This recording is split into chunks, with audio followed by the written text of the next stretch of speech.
Walt Disney presents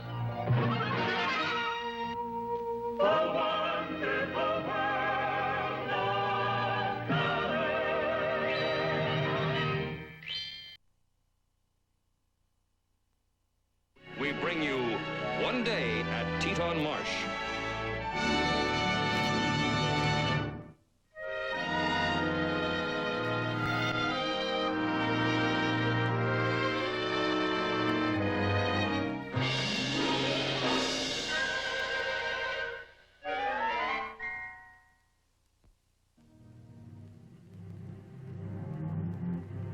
It was a day in late autumn, the season when change is in the offing and winter not far away. Yet the sun that morning rose with deceptive calm and serenity. In the half-light of early morning, the ponds and lakes were mirror smooth.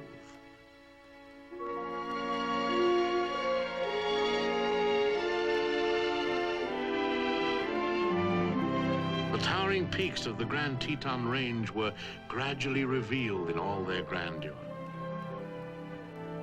Down below, the valley known as Jackson Hole was peaceful, and the marsh around the beaver pond was serene.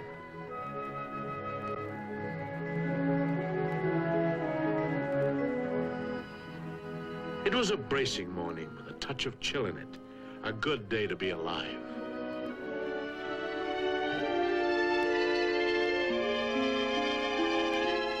One of the first to stir was the osprey, whose perch in the topmost branches of the old cottonwood now caught the early light. The bird blinked in the morning's brightness and took a moment to come fully awake. But once alert, it surveyed its surroundings with a sharp and searching attention.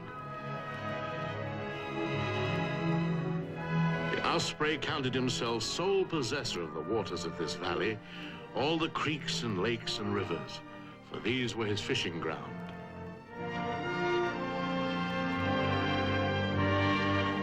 Each morning, regular as the sun itself, it was his habit to patrol his domain, seeking his breakfast.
Seldom did the osprey miss a catch like this. Generally, his talons found their mark unerringly, and that was what made the incident unusual. But this, it so happened, was only the first of a series of uncommon events that would make this a day to remember. All the bird's anger and chagrin, it seemed, was not to change that.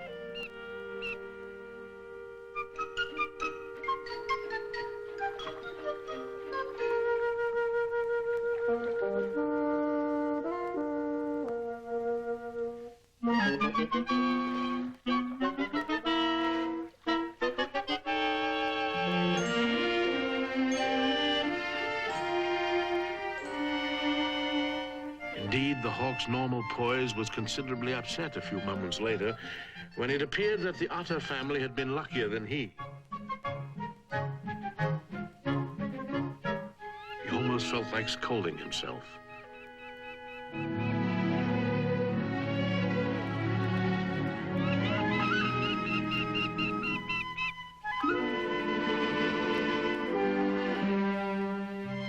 For the otters, it was a day to rejoice in.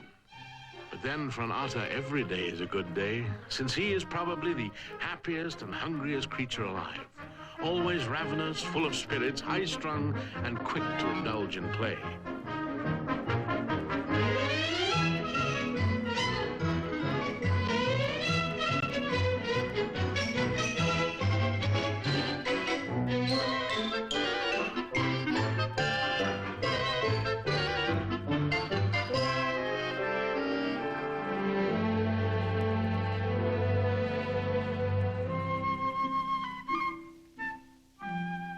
To satisfy such burning energy, a mother otter is kept constantly on the go, fetching and carrying the meals for her hungry brood.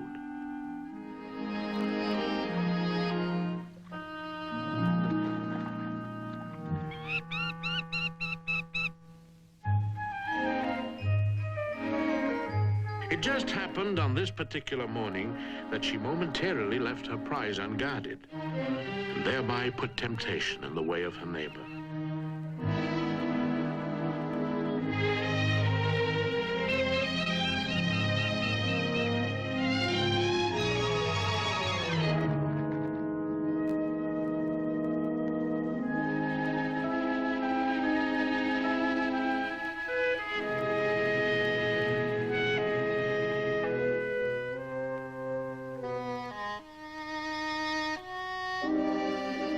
So the day took another unexpected turn when the proud osprey, self-reliant hunter in his own right, turned scavenger and pilfered someone else's catch.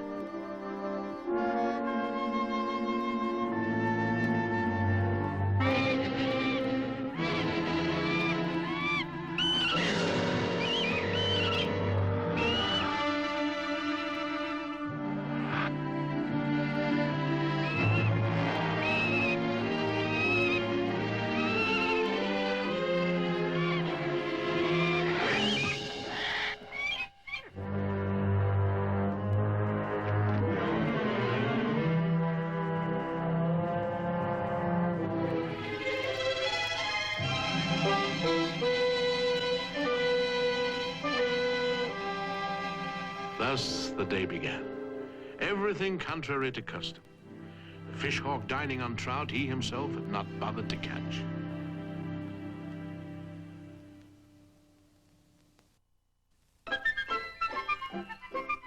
Later that morning, the three young otters set out on a journey.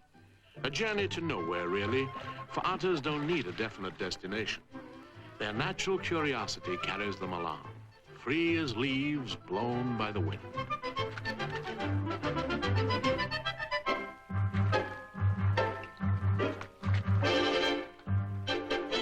Creatures of impulse, they love to explore, especially on a crisp, clean morning with adventure in the air.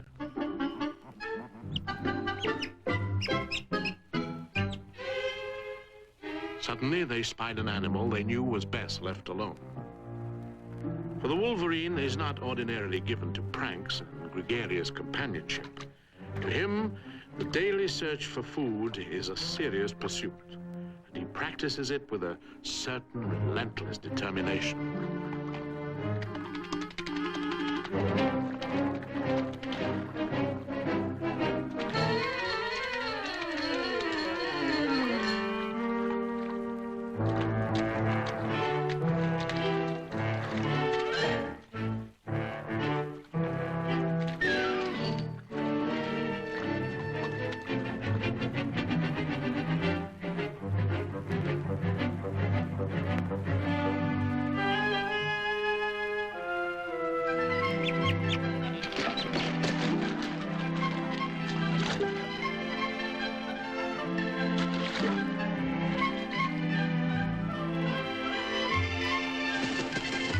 As the pleasant morning wore on, The wanderers sometimes paused long enough to enjoy a warm, sandy riverbank.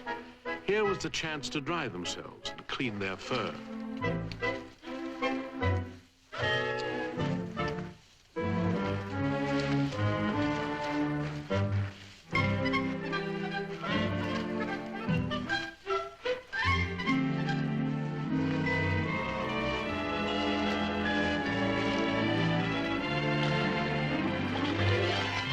Eventually, they reached the winding Snake River, and without a moment's hesitation, launched themselves in its swift currents.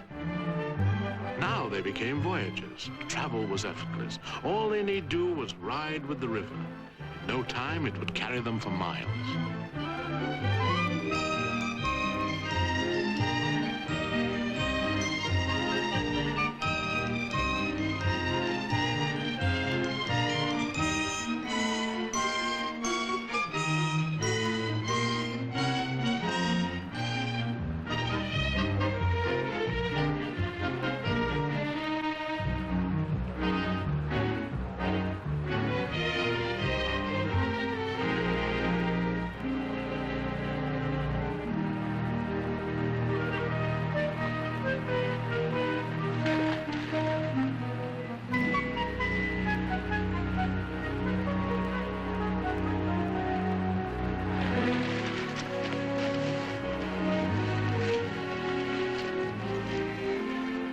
On this day of fateful happenings, an event was about to occur that would seriously threaten the young otters.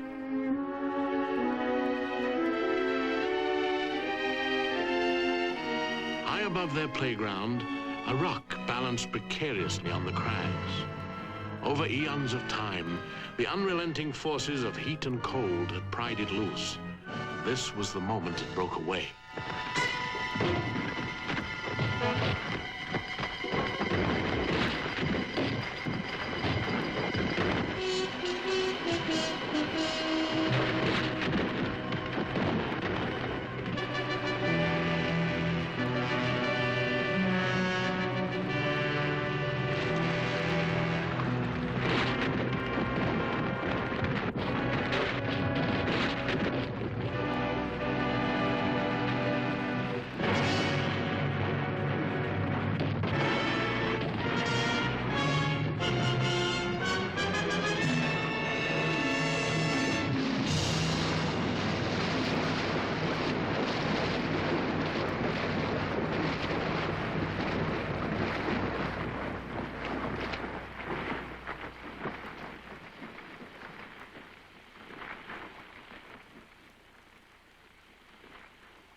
Suddenly, one otter appeared. Only one. But one at least had survived.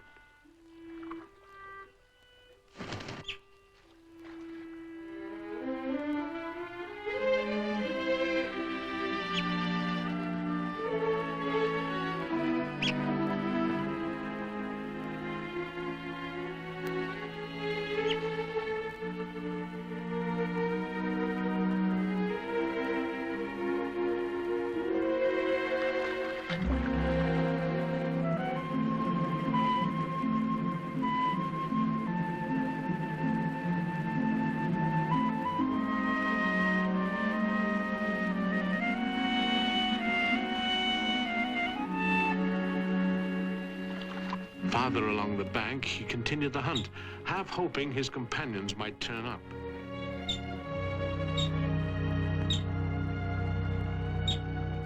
He called to them, giving the short, sharp cry of distress.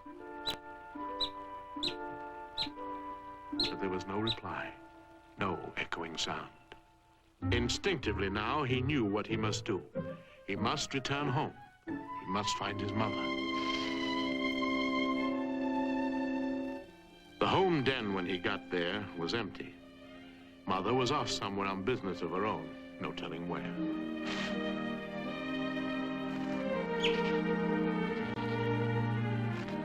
The warm scent of his fellows still lingered, but already it was growing fainter.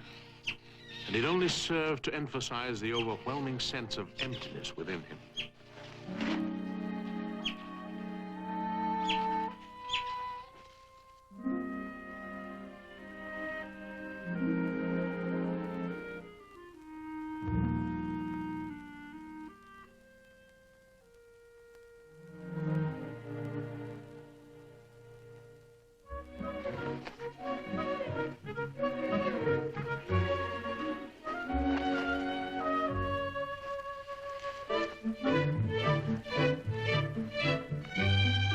He made a valiant effort to amuse himself.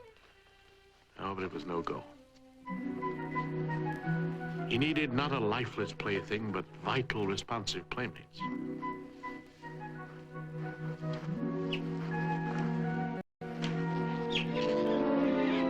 The danger now was not starvation, it was loneliness.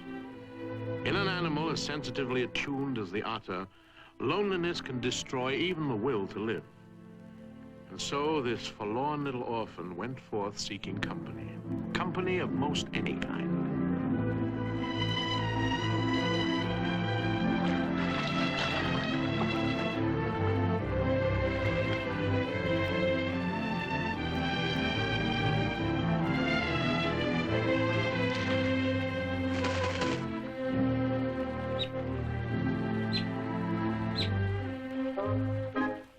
First encounter was not too promising.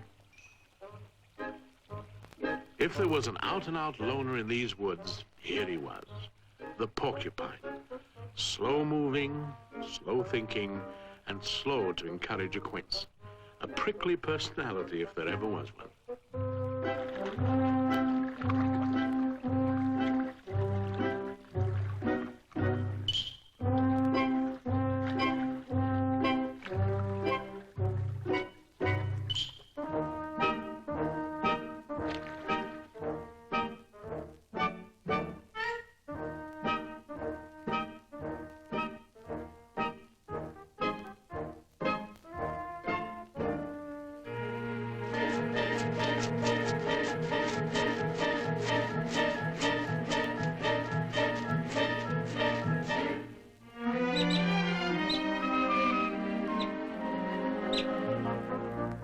It seemed that a lonely otter needing friends would have to find them elsewhere.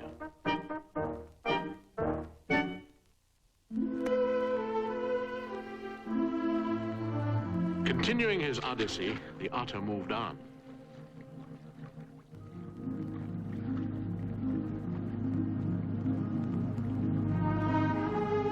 The hours passed. He found himself cruising lakes that were new and strange to him. Ordinarily, he was much at home in the water, but today, this was not home in the way he most needed.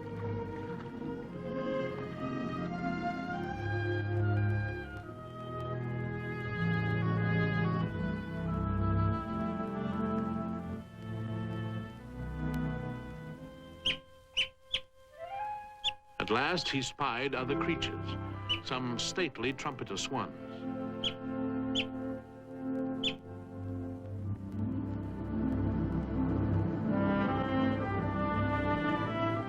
Eagerly, the otter came closer. His overtures well meant and completely friendly. But his forwardness was not so interpreted.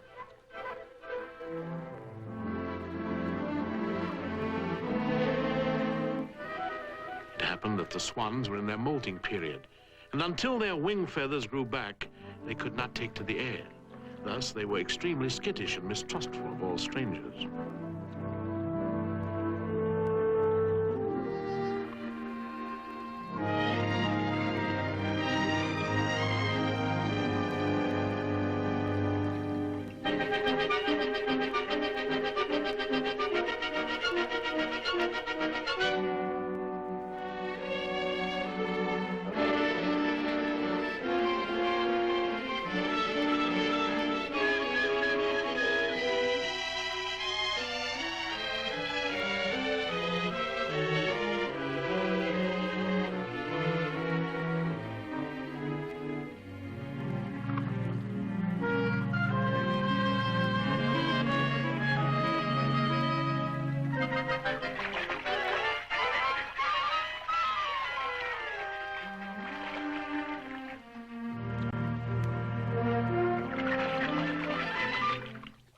The morning was well along by now, and still no sign of his mother, no evidence of friend or foe.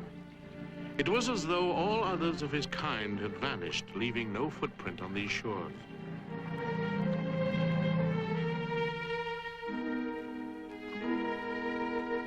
Almost certainly there was life around him, if he could only find it. There was beauty, too. beauty to catch and hold the eye.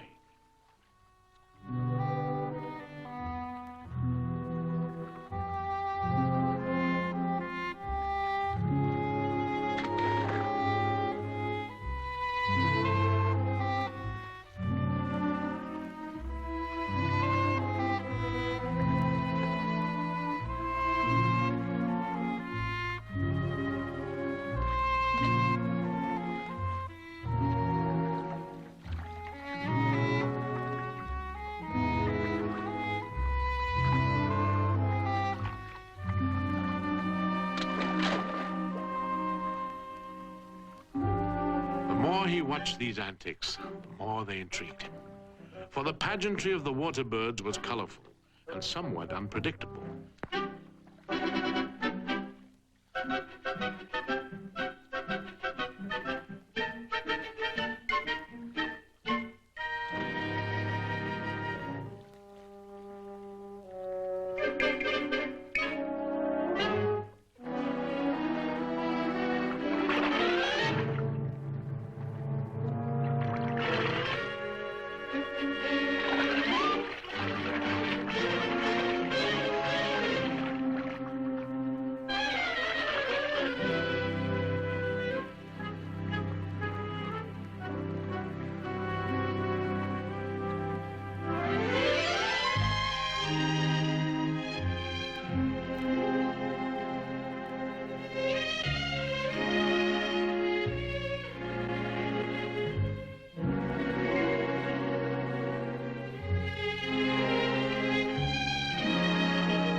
About midday, the young otter left the lake country and moved up a tributary stream called Cottonwood Creek.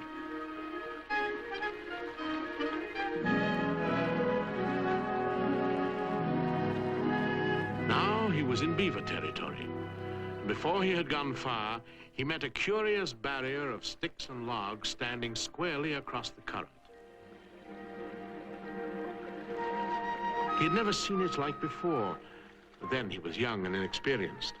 For anyone really traveled in these parts, it would have been recognized instantly for what it was, a beaver dam.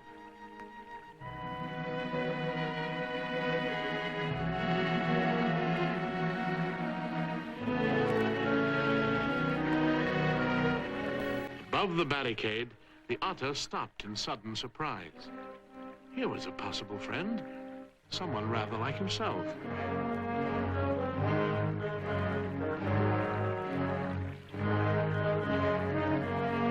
The beaver's reaction was decidedly cool and aloof.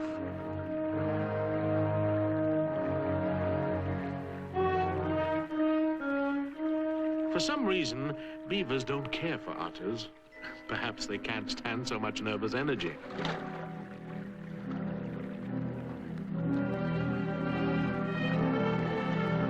He expressed his displeasure in the emphatic manner of all beavers.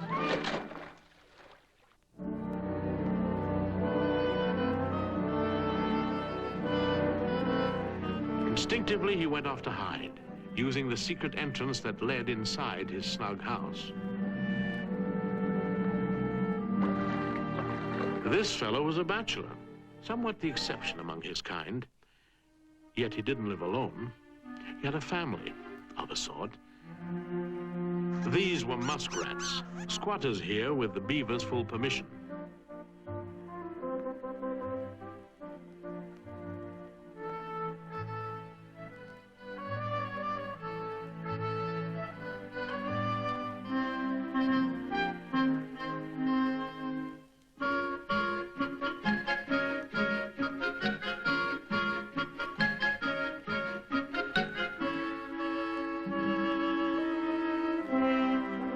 not many animals in nature whose tolerance is as great. However, the beaver is the complete vegetarian, and so was no threat to his timid little tenants.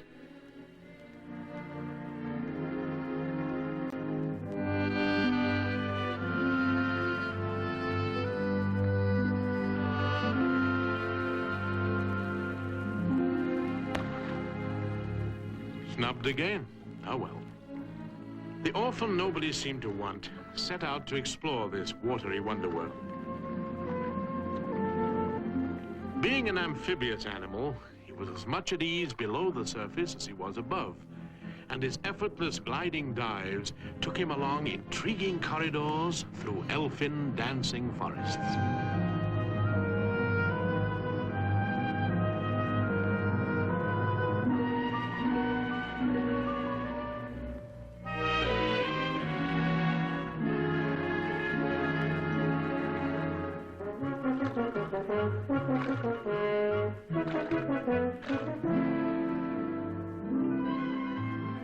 Here was magic to soothe the spirit. The otter began to feel more himself.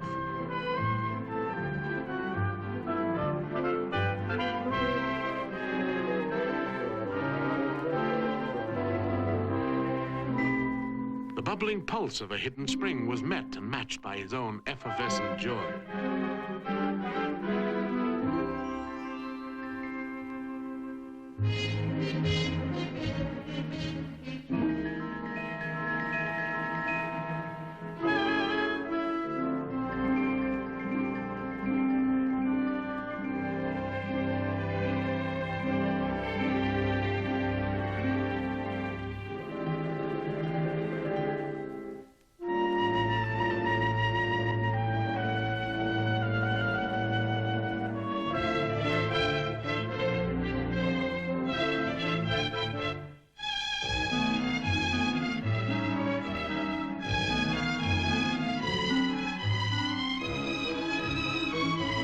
His nervous system began to respond to the excitement of the chase, for here were fish of every size and sort, the perfect answer to an otter's needs.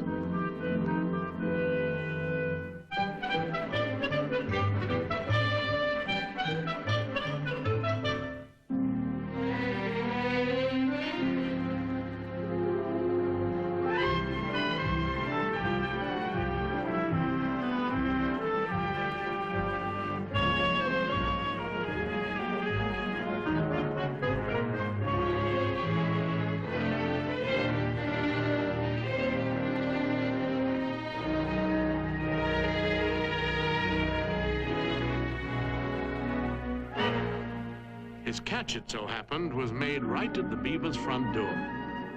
Why not pay the beaver a call?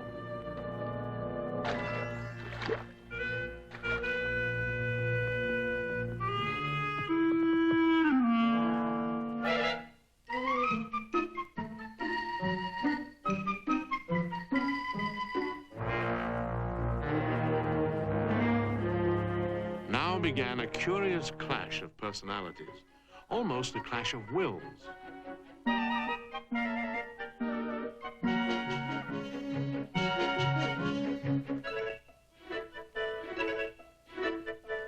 The well-mannered beaver was too polite to protest, too timid to make an issue of it. Yet he found this obstreperous intruder with his smelly fish extremely offensive. What to do with a boorish guest who tracks mud all over your clean living room, throws fish bones on the carpet, and calls you names to boot?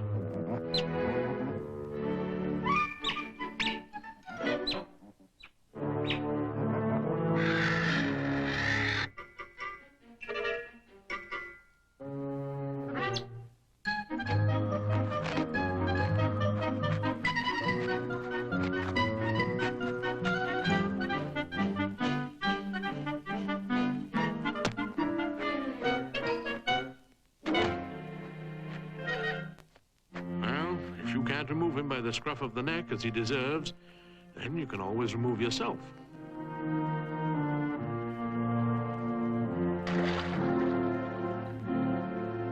Somehow the beaver seemed to feel that if he went away from his problem, the problem in time would go away too.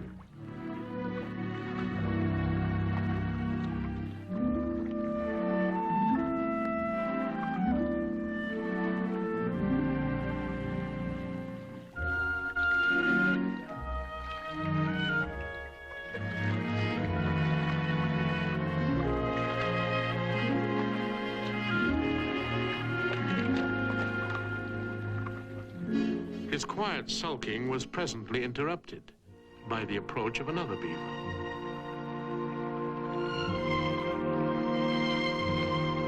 Ah, me, what a day. Intruders from every quarter.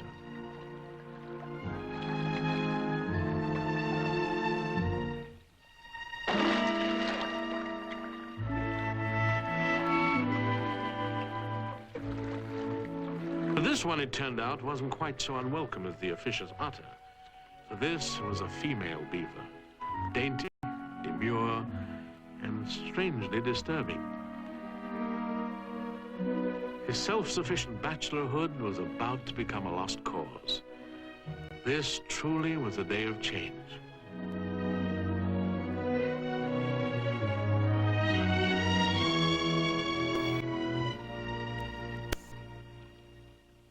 The beaver courtship is direct, matter-of-fact, and conducted without romantic frills.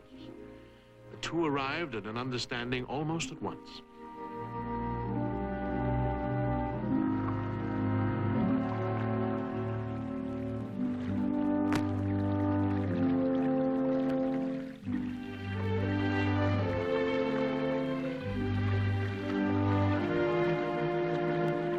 Together, they set off on a short honeymoon, which, being beavers, would be spent at the woodlot cutting their winter's food supply.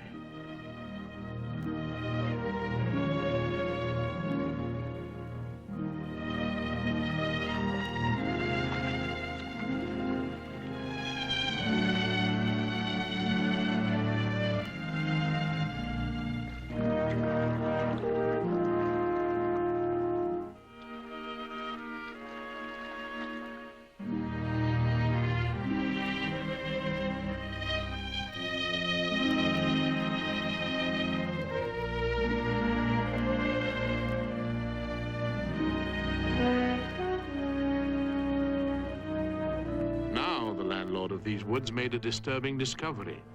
His favorite grove had been taken over by outsiders.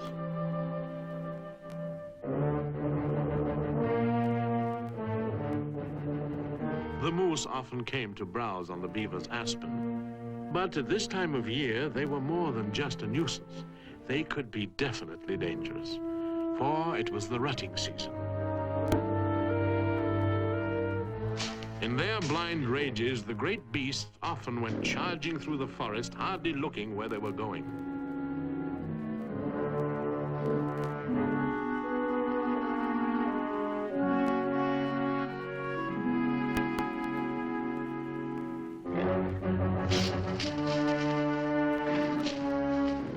A good time indeed for the beavers to be careful.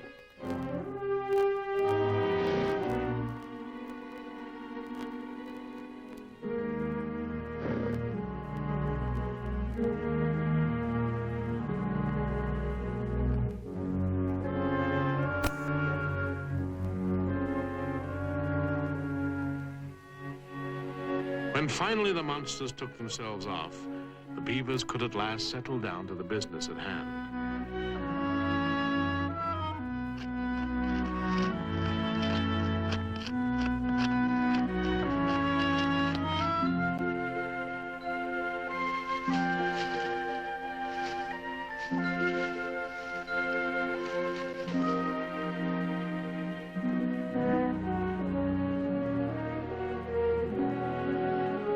Meanwhile, the empty beaver house became too much for the otter.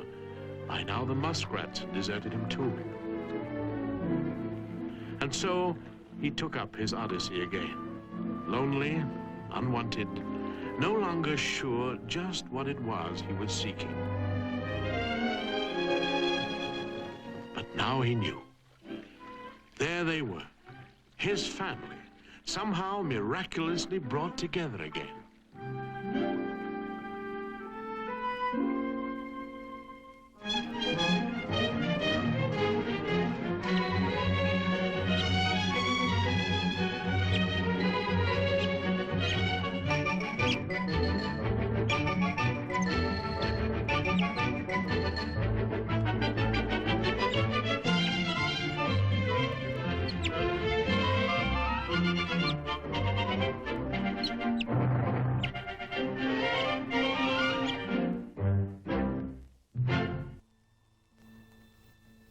was now late afternoon, and all day long the threatening clouds had been gathering above the peaks.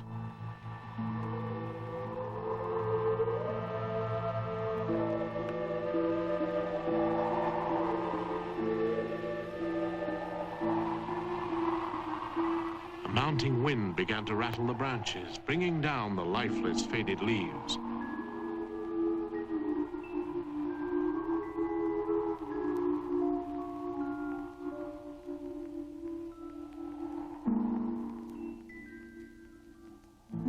The day's mood had turned somber.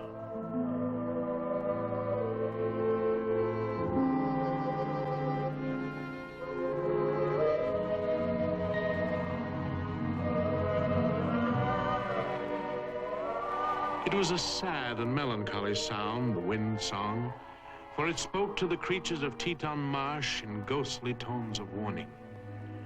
Winter, winter, winter is near. And some would soon migrate, and some soon hibernate, and some would bear the full brunt of winter's coming.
The toppling of a single tree might have passed unnoticed in the normal course of things. There were hundreds of dead cottonwoods in this valley, but this one happened to anchor the beaver dam, and its destruction meant disaster unless something were done at once. All the beavers' heritage rose to the challenge. Instinctively, they knew what they must do.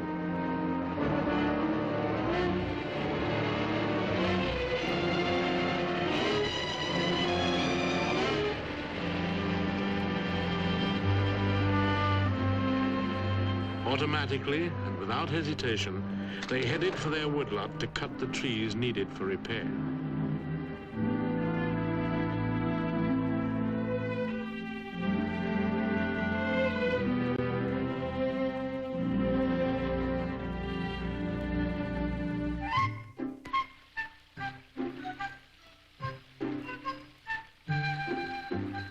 In nature, as in life, it's an ill wind that blows nobody good. What bid fair to be disaster for the beavers, for the otters proved to be a delight. Carefree creatures such as these could hardly see it any other way, for here was fun without end.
Moment had arrived, the all-important first log. With incredible skill, born of generations of practice, the beaver floated it into position. But the swift current would play him false. It was stronger than he had calculated, the volume of water greater than he realized.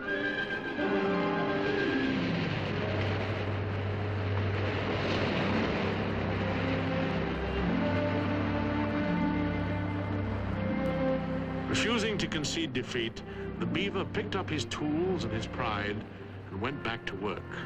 No self-sympathy for him, no crying over lost logs.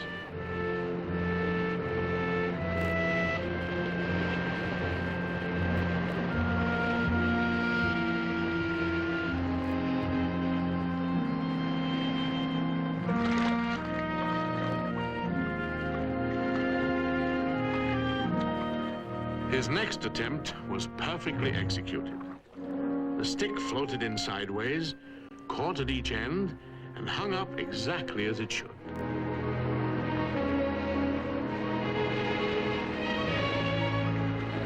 Now the work could go ahead apace. Repair had begun.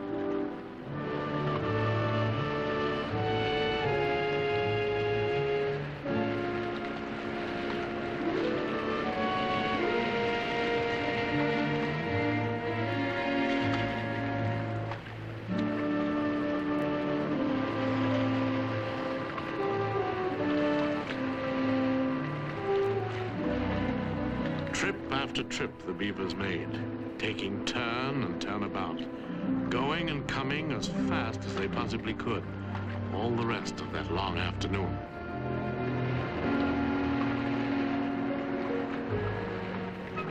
Upstream a bit, where the pond had drained shallow, the otters were beside themselves with excitement. The trout were stranded in schools.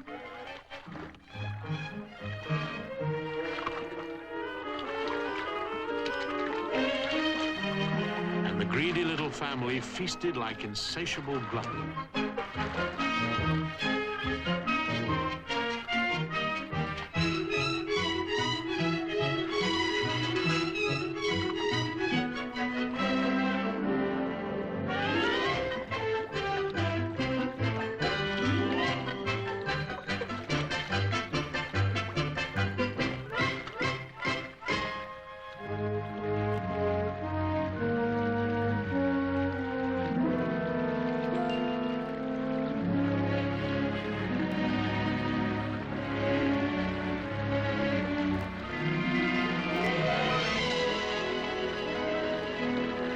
In the day's last light, the repair work was nearly finished. Another stick or two, and the dam would hold. The chinking with mud could come tomorrow.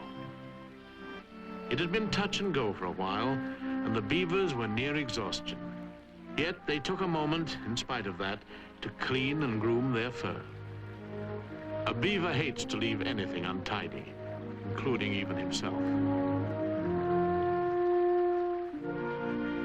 Even as the day had begun in calm, so it ended in calm. As twilight fell, a sense of peace returned to this valley, a peace heralded by nature's oldest sign and symbol.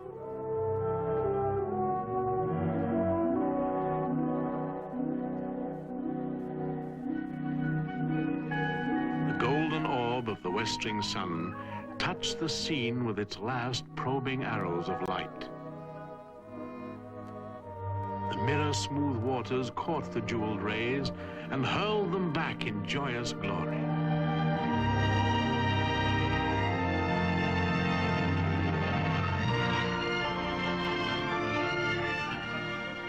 By nightfall, all was again as it once had been.